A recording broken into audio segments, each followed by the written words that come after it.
नमस्कार दोस्तों, धूम्रपान और शराब आपकी सेहत के लिए हानिकारक है, ये तो हम सब जानते हैं। इनसे कैंसर जैसी जानलेवा बीमारियां हो सकती हैं, हार्ट अटैक के चांसेस बढ़ सकते हैं। लेकिन आज के इस नए भारत में अगर कोई अपने खाने में स्वाद डालना चाहे तो वो भी आपकी सेहत के लिए हानिकारक हो चुका है।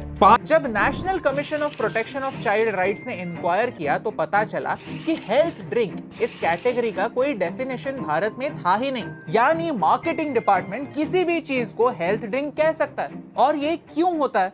क्योंकि कोई पुलिस है ही नहीं। चोरों को चोरी करने की फुल परमिशन है। इन्हीं लूप होल्स को मार्केटिंग के लिए एक्सप्लॉइट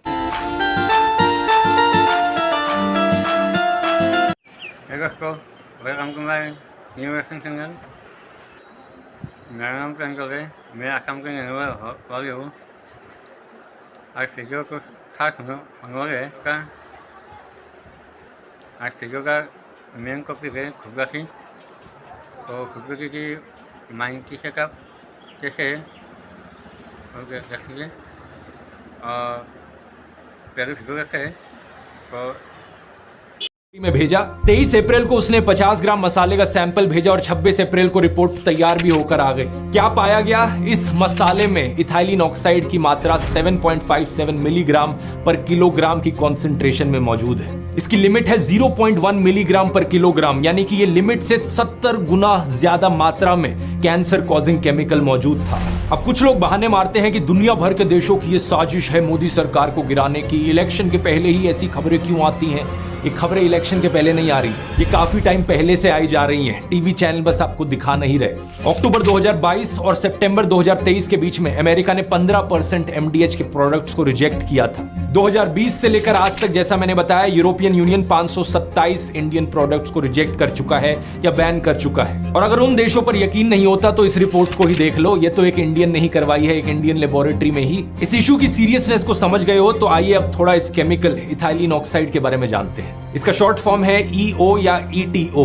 ये एक फॉसिल फ्यूल का बाय प्रोडक्ट है जिसके इंडस्ट्रियल यूजेस बहुत सारे हैं, लेकिन जो यूज हमारे केस में रेलेवेंट है वो है स्पाइसेस की फ्यूमिगेशन में। फ्यूमिगेशन शब्द का मतलब होता है डिसइंफेक्ट करना या स्टेरिलाइज करना। जितने हानिकारक कीटाणु और बैक्टीरिया होते हैं खाने में उन्हें मारना। इथाइलिन ऑक्साइड का एक गैस के फॉर्म में इस्तेमाल किया जाता है। ये गैस किसी भी मटेरियल की पैकेजिंग के थ्रू बड़ी आसानी से फ्लो कर जाती है और काफी आसान और एफिशिएंट तरीके से इसका इस्तेमाल किया जा सकता है डिसइंफेक्ट करने के लिए। ये गैस अपने आप में कलरलेस है तो आपको दिखेगी नहीं, लेकिन फ्लेमेबल जरूर है ये, यानी कि आग लग सकती है इस पर। इससे ई कोलाई और सैल्मोनेला जैसे हार्मफुल बैक्टीरिया को मारा जा सकता है। साथ ही साथ फंगस के खिलाफ भी इसका इस्तेमाल किया जा सकता है। इंटरेस्टिंग चीज यह है कि फसल उगाते समय इसका इस्तेमाल नहीं किया जाता, बल्कि मसालों की पैकेजिंग करते समय इसका इस्तेमाल किया जाता है। तो अगर मसालों में इथाइलिन ऑक्साइड की बहुत ज्यादा मात्रा पाई जाती है तो उस किसान की गलती नहीं है जो फसल को उगा रहा है, बल्कि उस कंपनी की। क्या सांबर खाने से आपको कैंसर हो सकता है?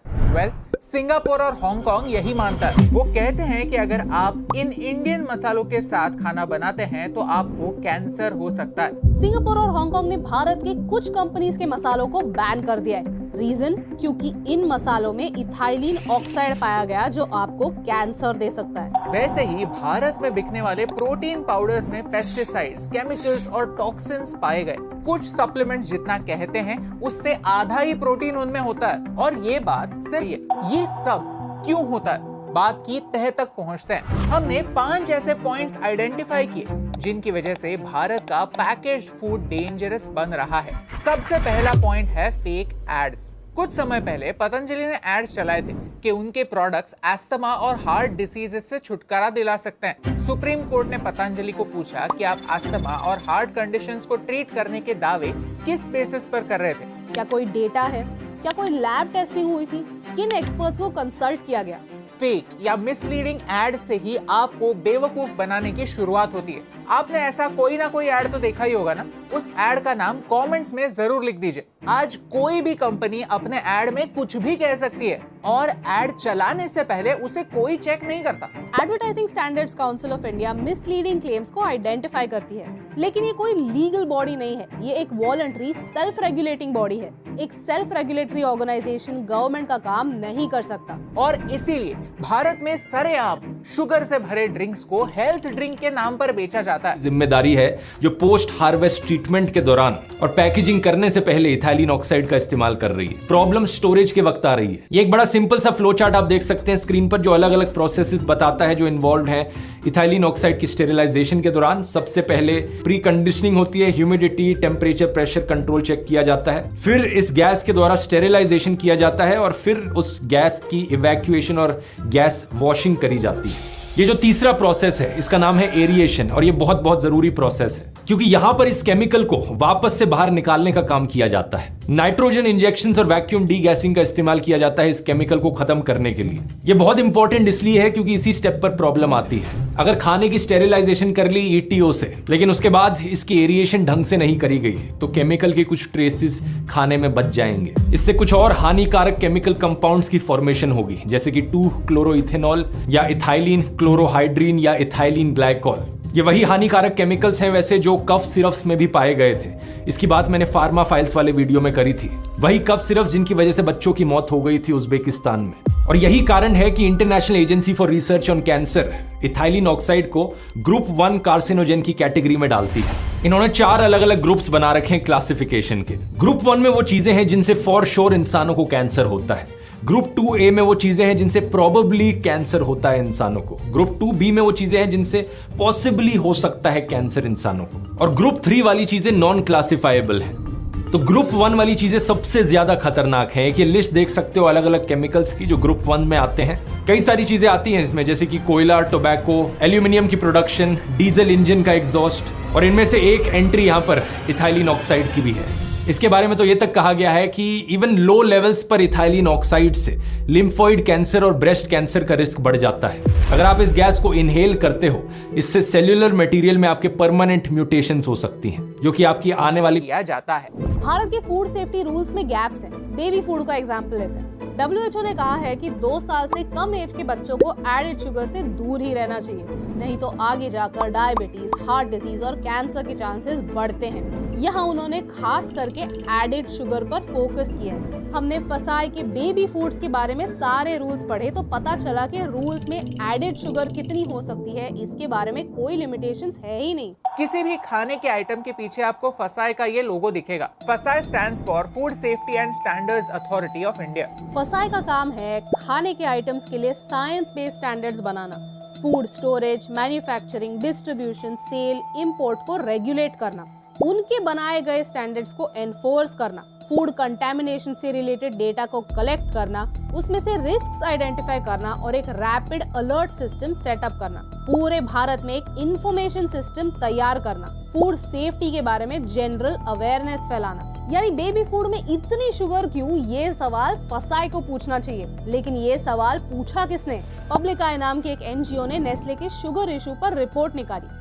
उन्होंने भारत में मिलने वाले 15 बेबी फूड वैरायटीज को टेस्ट किया और सब में ऑन एन एवरेज पर सर्विंग में 2.2 से 2.7 ग्राम शुगर मिला। इस पैकेट में भी देखें तो पर 100 grams of Cerelac there is 11.6 grams of sugar. और इनका पैकेट कहता है कि 3 स्कूप यानी अप्रोक्सीमेटली 25 ग्राम पाउडर 6 से 10 महीने के बच्चे को आप दिन में 2 बार खिलाएं।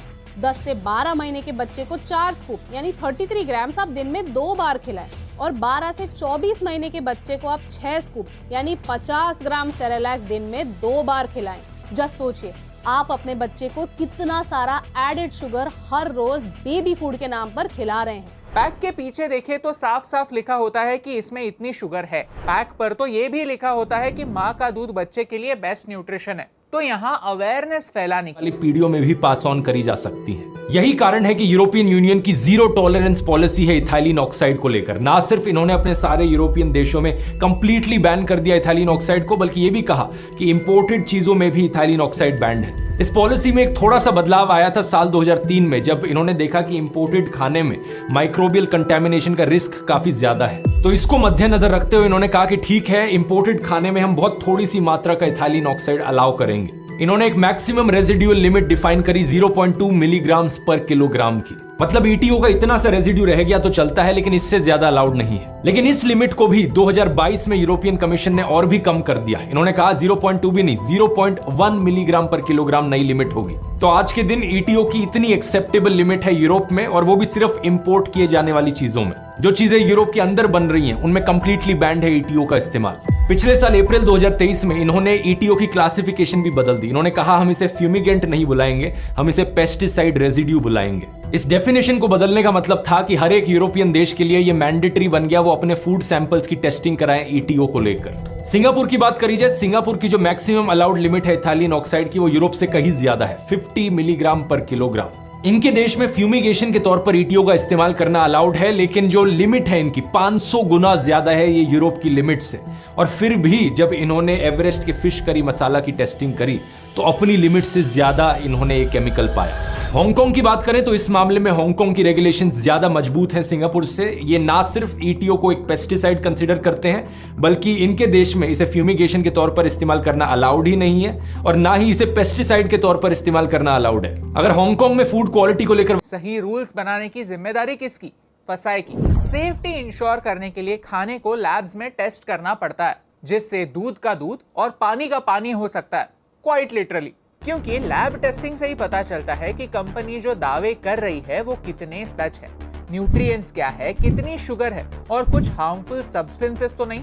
आपका खाना सेफ है कि नहीं ये टेस्ट करने के लिए लैब्स होते हैं। इस प्रेस रिलीज के अनुसार भारत में 726 फूड टेस्टिंग लैब्स हैं, लेकिन इन लैब्स में से भी सिर्फ 585 ने इंटरनेशनल स्टैंडर्ड्स के अनुसार खुद को एक्रेडिट किया है, विच मींस इतने ही लैब्स इंटरनेशनल स्टैंडर्ड्स फॉलो करते हैं। सोचिए, क्या भारत जितने बड़े देश के लिए सिर्फ इतने ही लैब्स होना आपको सही लगता है? 207 लैब्स फसाई चलाता है। उन्होंने खुद कहा है कि स्टेट लेवल की लैब्स की कंडीशन बहुत खराब है। रिजल्ट स्लो काम। महाराष्ट्र के एफडीए ने 22-23 में मुंबई से सिर्फ 2000 सैंपल्स कलेक्ट किए और वो भी सही से टेस्ट नहीं हो पाए हैं, क्योंकि इस पर ना तो फसाई ध्यान देता है ना तो कोई state government. Doctor Satya Prakash Kolkata के सेंट्रल फूड लेबोरेटरी के हेड थे। उन्होंने 2011 से सरकार को लेटर्स लिखे कि फूड टेस्टिंग लैब्स की हालत सही नहीं है, उनमें बहुत तो फिक्र कैसा लगा खुद से, और अभी की न्यू की, और फिक्र कैसा लगा को प्लीज सब्सक्राइब, कमेंट और शेयर करना। बाय बाय, जय हिंद।